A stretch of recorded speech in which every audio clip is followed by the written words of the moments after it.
Membala wa chipani cha MCP amene amabwera ndi kuyankhula pa nkhani zosiyanasiyana za ku chipani kumeneku wabweranso, ndipo ulendo uno wabwera kuzayankha nkhani zitatu zimene zachitika masiku amenewa. Yoyamba ndi yomwe ankhoma sinodi anapanga endorse Chakwera kuti 2030 akuyenera ayimirenso chipani chimenechi. Yachiwiri ndi yomwe anayankhula ababa malondera ku Lilongwe ku msonkhano kunena kuti anthu amene anamuzungulira Chakwera ndi amene anamulakwisa. Inanso wayankha ya shadow cabinet yomwe asankha ku chipani kumeneko. Mzimayi ameneyo amaziwikatu ndi kuyankhula kwambiri kudzudzula chipani chimenechi. Lero timumveni kuti kodi lero nkhani zimenezi waziyankha bwanji. So my issues amene andibwesa panopa alipo my issues 4. Issue yamba shadow cabinet imene yatuluka ku parliament. Secondly is msonkhano umene unachitika kwa Malembo. Kumeneko a director of youth ababa malondera anayankhulapo ndithu zinthu zosiyanasiyana, and chimene ndagwirapo ine kwambiri ndi zinthu ziwiri. One zonena kuti anthu amene anawazungulira Chakwera ndi amene amasokoneza Chakwera, komanso akunena kuti panopa Chakwera zinthu zina zayamba kukonzeka. And he said kuti anthu osamene anawazungulira Chakwera nthawi amene akhali 5 years yonse ali maudindo panopa ndi amene anathawathawa Chakwera osanabisala sakuoneka. So another issue ndiyonena kuti abusa ena ankhoma sinodi kunali maliro kumene kwa Chakwera anapita ndi anayankhula zonena zoti akuti chiyembekezo cha Malawi 2030 ndi Chakwera ena walephera. Lastly, ndinaona a video that was circulating pa social media imene akuti akomiti ya kuzomba imene district ya Zombe atakhala pasati anakambirana kuti iwo apanga endosi Chakwera ngati torch barrier wa MCP 2030. Ndiyamba kamba issue iyi because ndimene ndikuona ngati ndiyaying'ono kwambiri. To me ndicho chochititsa manyazi kuti out of all the districts in Malawi azomba mukayime ndikunena kuti mwapanga endosa Chakwera. When you failed ngati district kutithandiza kubweretsa mavoti kwa Chakwera, how many votes did you bring kwa Chakwera pa mavoti a 2025? And how many people registered in Zomba? So you failed ngati pa district level kuti bwesera mavoti kwa president Chakwera kuti awine zisankho. Ndelero inuyo mukanena kuti you are the first people to endorse Chakwera ngati torch barrier wa 2030. The time you were supposed to show us your strength was 2025 kuti bwesera mavoti. And I'm not even talking about the whole eastern region. Ndikukamba za Zomba because committee imene inaima ndikuyankhula ndi ya Zomba.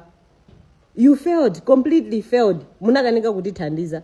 So why should you be the first ones to come and endorse Chakwera? Akulu teni pena tizikhala ndi manyazi tikamabwera pa Gulu ndikumayankhula zinthu zina tizingozisiya ndikumangoyang'ana kuti ni mmene ife tinapangira Azomba paibe chomwe tinachita kuthandizira Chakwera nde tikakhalenso yambirira ife lero umene tikupanga endorse Chakwera.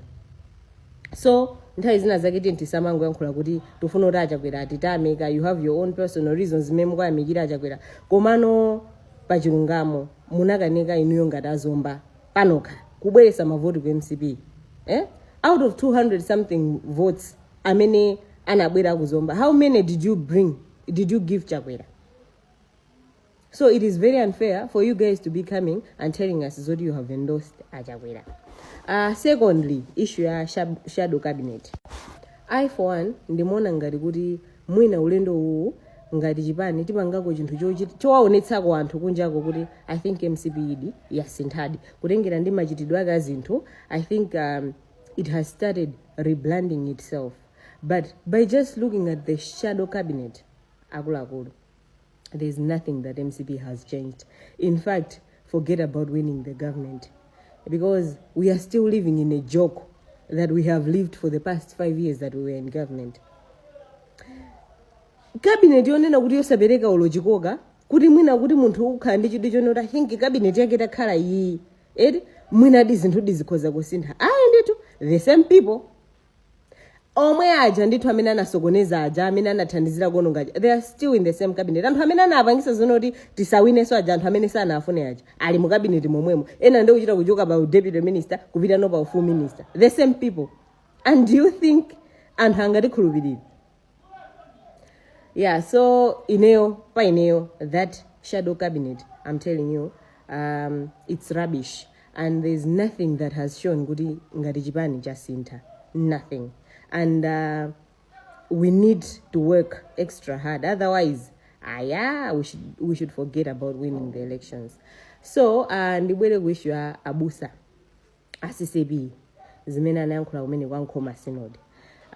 Ineyo chomwe ndimafuna ndipange commented. I don't want to comment much on this because I don't know kuti kodi zikuchokera kwa iwo abusawo individually kapena ndi zimene synod yagwirizana, of which I choose to disagree kuti it is not the synod that has discussed that. Aone maganizo a abusa ngati munthu.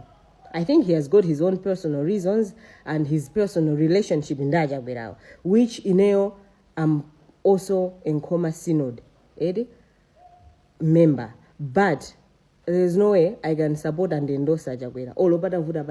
One thing about me, I don't pretend. If I don't like someone, I'll come on public, I'll tell people that I don't like him. And Chakwera is one of them that I don't want him. And even if Adakazodi awina ngati ngati presidential candidate, I would not vote for him. I would rather stay without voting or not voting for Chakwera. Because why should I vote for someone amene sangati bangise kuti tiwine masankho? And you as Nkhoma Synod, as you claim kuti anthu amene mukulembera pa social media kuti Nkhoma Synod yapanga endorse Chakwera, where did Nkhoma Synod sit down and discuss ndikwapanga endorse Chakwera? Did you ask members anu mipingomo kuti koda akuluakulu ife timaganiza kuti titere tipange endorse Chakwera, nde members anu anagwirizana ndikupanga endorse Chakwera? Because ineyo I believe kuti if this is maganizo anthu, I don't think Chakwera stands a chance yokuti Nkhoma Synod members a Nkhoma Synod akhozopanga endorse Chakwera. I don't think so. What is it that he has done? And two, abusa amene amayankhula zimenezi, do you know that MCP has a constitution which it is supposed to be respected, and our constitution is dwelling kuna kuti president amaima matema awiri, ndipo ngati pokhapokha wina okhala president wadziko amapatsidwa mpata wopitirira on a third term? Koda Chakwera analephera kuwina pa third term imene chipani chinapasa. Why do you still want him to win, to contest ngati president wa MCP in 2030? And I've been saying this, Koda Chakwera sangaza win in 2030, we are wasting our time. And why should we endorse someone who cannot win elections? Someone who cannot take MCP to glory of winning elections. Why should we support that one? Lastly, ndimafuna ndikambe issue imene anayankhula Baba Malondera. Ineyo, I stand to challenge what Baba Malondera has said. Zonena kuti anthu azungulira Chakwera ndamene anawasokoneza Chakwera. It is not true.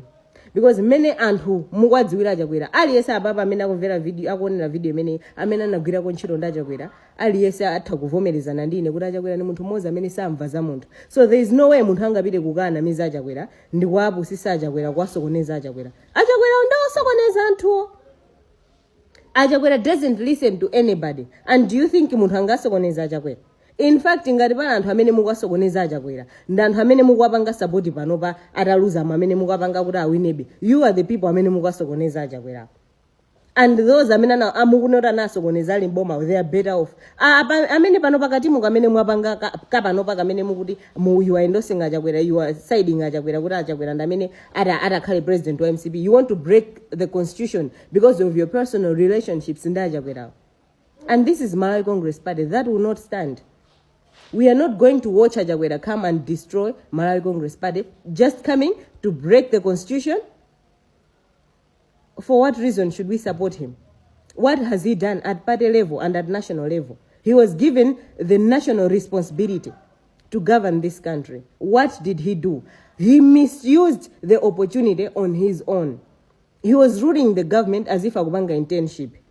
So do you think we can still support someone amene wakanika 5 years you say, and you're saying kurabwera panopa aphunzirapo? What has he done to show us kuti aphunzirapo? Zinthu zina zimene amukunena kuti zikulakwika. Why is he not standing up to challenge those ngati former head of state kuti zimenekera mutere? Why is he failing to support kuti akuluakulu issue iyi kuti muthane nayo muipange handle motere? What has he said ever since Peter Mutharika won this government? anabwerapo nkutiuza ifezo neno takuluakulu ine ndikuona ngati former president apa mutere upangiro omwe aperekapo ndiotani. And zomwe neno Chakwera azasintha zinthu. Chakwera is not a solution. And Chakwera sangasinthe zinthu mdziko munomo. Azaononga, and he will be even worse than Menezi Kwendera panopa zinthu. Because he doesn't have the skills to run the country. So why should we have someone like him? Ndikumapitirira be kunkakamira kuti akhale ngati mtsogoleri wathu. No, he must step down. And sitikuwafuna because he has failed. There's nothing to show us kuti Chakwera anasintha. Palibe chimene chikuonesa. He hasn't.